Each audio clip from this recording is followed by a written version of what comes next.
Nifty অ্যানালিসিসে আপনাকে স্বাগত জানাই। নিফটির আমরা শুক্রবার দিন ফাইনাল ক্লোজিং যেটা পেয়েছি সেটা হচ্ছে 24,346। যদি আমরা বুধবার দিনে ক্যান্ডেলের ক্লোজিং দেখি সেখান থেকে নিফটি কী করে +12 পয়েন্ট কিন্তু ওপরে গিয়ে ক্লোজিং দেয়। দেখো নিফটির জন্য ইম্পর্টেন্ট রেজিস্ট্যান্স কী রয়েছে, নিফটির জন্য ইম্পর্টেন্ট রেজিস্ট্যান্স ছিল সেটা হচ্ছে এই যে জোনটা নিফটির জন্য একটা ইম্পর্টেন্ট রেজিস্ট্যান্স জোন হিসেবে কাজ করছে, ঠিক আছে, যেটা হচ্ছে এই যে জোনটার হাই, এই যে কনসোলের জোনটার, এই কনসোলের জোনটার হাই হচ্ছে ইম্পর্টেন্ট রেজিস্ট্যান্স জোন হিসেবে কাজ করছে নিফটিতে, যেটা হচ্ছে 24,555, ঠিক আছে, একটা ইম্পর্টেন্ট রেজিস্ট্যান্স জোন নিফটিতে। মার্কেট যদি দেখি কী করে, শুক্রবার দিন কী করে মার্কেট যদি দেখি, এখানে একটা এই যে রেজিস্ট্যান্স 24,555 এই রেজিস্ট্যান্সের কাছে যায়, এই রেজিস্ট্যান্সের কাছে এখানে রেজিস্ট্যান্স এবং রেজিস্ট্যান্সের কাছে গিয়ে কিন্তু মার্কেট কোথায় এসে ক্লোজিং দেয়, এই যে জোনটা রয়েছে এই জোনের মধ্যে গিয়ে কিন্তু নিফটি ক্লোজিং দেয়, ঠিক আছে। যদি বুধবার দিনে ক্যান্ডেলের ক্লোজিং দেখি সেখান থেকে কিন্তু সামান্য 12 পয়েন্টের ডিফারেন্ট, ঠিক আছে, 12 পয়েন্ট ওপরে গিয়ে ক্লোজিং দেয়। কিন্তু নিফটি যদি আমরা ক্লোজিং দেখি কি, নিফটি এই যে কনসোলের জোনটি, কনসোলের জোনটার এখানে এসে কিন্তু নিচে এসে কিন্তু ক্লোজিং দেয় নিফটি, ঠিক আছে। তো নিফটি যদি দেখা গেল কী করলো, এই যে কনসোলের জোনটা রয়েছে এই কনসোলের জোনটা কনসোলেট করার পর যদি আপসাইডে ব্রেকআউট করে এবং স্ট্রং ক্যান্ডেলে যদি আপসাইডে ব্রেকআউট করে, তাহলে নেক্সট যে রেজিস্ট্যান্স সেই রেজিস্ট্যান্সে কিন্তু নিফটি যেতে পারে ক্লোজিং বেসিসে। অবশ্যই সবসময় যেটা বলি যে নিফটি যদি রেজিস্ট্যান্সের কাছে এসে কনসোলেট করে এবং কনসোলেট করার পর যেদিকে ব্রেকআউট করুক না কেন এবং ব্রেকডাউন করুক না কেন সেদিকে কিন্তু একটা মুভমেন্ট পাওয়া যাবে ক্লোজিং বেসিসে, ঠিক আছে। তো নিফটি এখন যদি দেখি নিফটি রেজিস্ট্যান্সের উপরে কিন্তু লাস্ট এক সপ্তাহ ধরে যদি দেখি, নিফটি এক সপ্তাহ ধরে এখানে কিন্তু সাইডওয়েজ চলছে, মানে মার্কেট কিন্তু এখানে কনসোলেট করছে। কনসোলেট করার পর যদি নিফটি কী করবে, যদি আপসাইডে ব্রেকআউট করে এই যে রেজিস্ট্যান্স ক্লোজিং বেসিসে কত রয়েছে 24,555, এই রেজিস্ট্যান্সকে যদি ব্রেকআউট করে ক্লোজিং বেসিসে, দেন এখান থেকে নেক্সট যে রেজিস্ট্যান্স বেরিয়ে আসতে পারে ক্লোজিং বেসিসে সেটা হচ্ছে 24,888।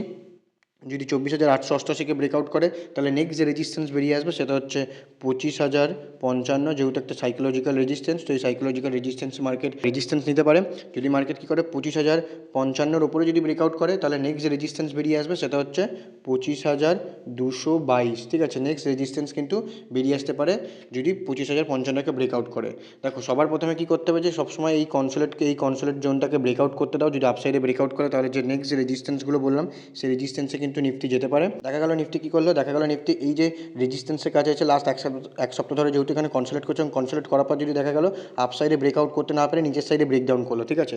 নিচের সাইডে ব্রেকডাউন করলে তাহলে প্রথম যে সাপোর্ট বেরিয়ে আসবে নিফটিতে সেটা হচ্ছে 24,300, এটা হচ্ছে ইম্পর্টেন্ট সাপোর্ট। 24,300 নিচে যদি মার্কেট কন্টিনিউয়াসলি ট্রেড করতে থাকে দেন এখান থেকে ডাউন সাইডে মুভমেন্ট দেখা যেতে পারে। নেক্সট যে সাপোর্ট সেই সাপোর্ট হচ্ছে 24,055, ঠিক আছে। যদি মার্কেট কী করে 23,300 লেভেলটাকে ব্রেকডাউন করে, এখনও অবধি মার্কেট কী করে 23,300 ওপরেই কিন্তু ক্লোজিং দিতে আসছে।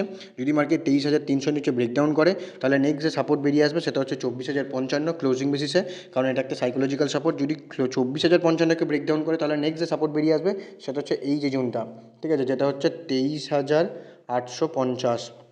23,850 একটা স্ট্রং সাপোর্ট হিসেবে কাজ করে, কারণ যদি দেখি আমরা এই যে রেজিস্ট্যান্স জোনটা ছিল, এই যে রেজিস্ট্যান্সের জোনটা ছিল সেটা হচ্ছে 23,850 এবং 23,850কে কিন্তু মার্কেট ব্রেকআউট করে এবং ব্রেকআউট করার পরে যদি দেখি মার্কেট এখানে কনসোলেট করে এবং কনসোলেট করার পর মার্কেট কী করে মাঝখানে এই যে রেড ক্যান্ডেলটা, ঠিক আছে, এই যে রেড ক্যান্ডেলটা কিন্তু মার্কেট এই রেজিস্ট্যান্সটা, মানে যে কোনো রেজিস্ট্যান্সকে ব্রেকআউট করে তখন এই রেজিস্ট্যান্সটা সাপোর্ট হিসেবে কাজ করে। তো মার্কেট কী করে এই সাপোর্টটাকে কিন্তু মার্কেট একবার ট্রাই করে এবং ট্রাই করার পরে যদি দেখি মার্কেট কিন্তু এর উপরে গিয়েই ক্লোজিং দিয়েছে, ঠিক আছে। তো ক্লোজিং বেসিসে যদি 23,850-এর নিচে ব্রেকডাউন করে তাহলে এখান থেকে একটা ডাউন সাইড মুভমেন্ট দেখা যাবে। নেক্সট যে সাপোর্ট সেই সাপোর্ট বেরিয়ে আসবে সেটা হচ্ছে এই যে গ্রিন ক্যান্ডেলের লো, এই গ্রিন ক্যান্ডেলের লো কিন্তু একটা সাপোর্ট হিসেবে কাজ করবে। যদি 23,855কে ব্রেকডাউন করে তাহলে নেক্সট যে সাপোর্ট বেরিয়ে আসবে সেটা হচ্ছে 23,550। যদি 23,550কে ব্রেকডাউন করে তাহলে নেক্সট যে সাপোর্ট বেরিয়ে আসবে সেটা হচ্ছে 23,055, কারণ এর মধ্যে আর কোনো সাপোর্ট নেই স্ট্রং সাপোর্ট। নেক্সট যে সাপোর্ট বেরিয়ে আসবে সেটা হচ্ছে 23,055, ঠিক আছে। দেখো আগের ভিডিওতে আমি বলেছিলাম যদি মার্কেট কী করে 24,222-এর ওপর যদি একটা স্ট্রং রেজিস্ট্যান্স 24,222, ঠিক আছে, যে রেজিস্ট্যান্স সেটা হচ্ছে 24,222, মার্কেট কী করে 24,222-এর উপরে কিন্তু এখনও অবধি মার্কেট কনসোলেট করছে, ঠিক আছে। সবসময় বলেছিলাম যে যদি 24,222-এর উপরে মার্কেট কন্টিনিউয়াসলি ট্রেড করতে থাকে দেন এখান থেকে কিন্তু একটা আপসাইড মুভমেন্ট দেখা যেতে পারে, কারণ বা এর কাছে এই যে রেজিস্ট্যান্স এই রেজিস্ট্যান্সের কাছে এসেও যদি ট্রেড করে এখান থেকে কিন্তু যদি রেজিস্ট্যান্সটাকে ব্রেকআউট করে তাহলে একটা আপসাইড মুভমেন্ট দেখা যেতে পারে, ঠিক আছে। তো মার্কেট কী করে 24,222-এর উপরে কিন্তু এখনও অবধি কনসোলেট করছে, মানে এর উপরে এখনও কিন্তু ট্রেড করছে। যদি মার্কেট আপসাইডে ব্রেকআউট করবে এই যে চ্যানেলটা মার্কেট বানিয়েছে এই চ্যানেলের আপসাইডে ব্রেকআউট করবে তাহলে নেক্সট যে রেজিস্ট্যান্সগুলো বললাম সেই রেজিস্ট্যান্সে যেতে পারে। যদি মার্কেট কী করে এখানে এই চ্যানেলটাকে ব্রেকআউট করতে না পারে যদি নিচের সাইডে ব্রেকডাউন করে তাহলে যে সাপোর্টগুলো বললাম সেই সাপোর্টের কাছে কিন্তু মার্কেট যেতে পারে নিফটি। এবং যদি দেখা গেল মার্কেট কী করলো এই কনসোলেটের মধ্যে দেখা গেল এখনও 2-3 দিন এখানে ঘুরতে থাকলো বা এখানে সময় কাটাতে থাকলো। যতক্ষণ মার্কেট কী করবে এই চ্যানেলের মধ্যে থাকবে ততক্ষণ কম কোয়ান্টিটি ট্রেড করো, কারণ এই যে চ্যানেলটা বানিয়েছে সেটা একটা ট্র্যাপিং জোন বা সাইডওয়েজ জোন। মার্কেট এখানে প্রিমিয়াম ডিকে করবে এবং কিন্তু তোমাকে এখানে ট্র্যাপ করতে পারে, ঠিক আছে?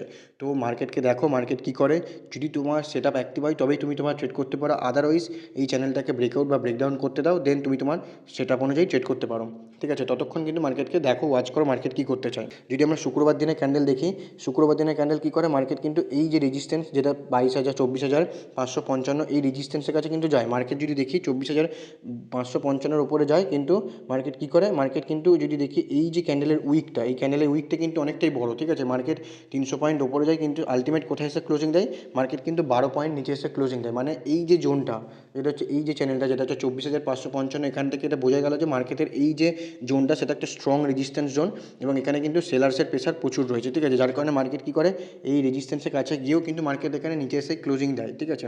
যদি মার্কেট এখানে সময় কাটানোর পরে যদি আপসাইডে ব্রেকআউট করে, তাহলে এখান থেকে আপসাইডে মুভমেন্ট দেখা যেতে পারে, ঠিক আছে? যদি ভিডিওটি ইনফরমেটিভ লেগে থাকে অবশ্যই কমেন্টে জানাবেন এবং চ্যানেলটিকে সাবস্ক্রাইব করে নেবেন। দেখা হচ্ছে পরের ভিডিওতে, ততক্ষণ ভালো থাকবেন, সুস্থ থাকবেন।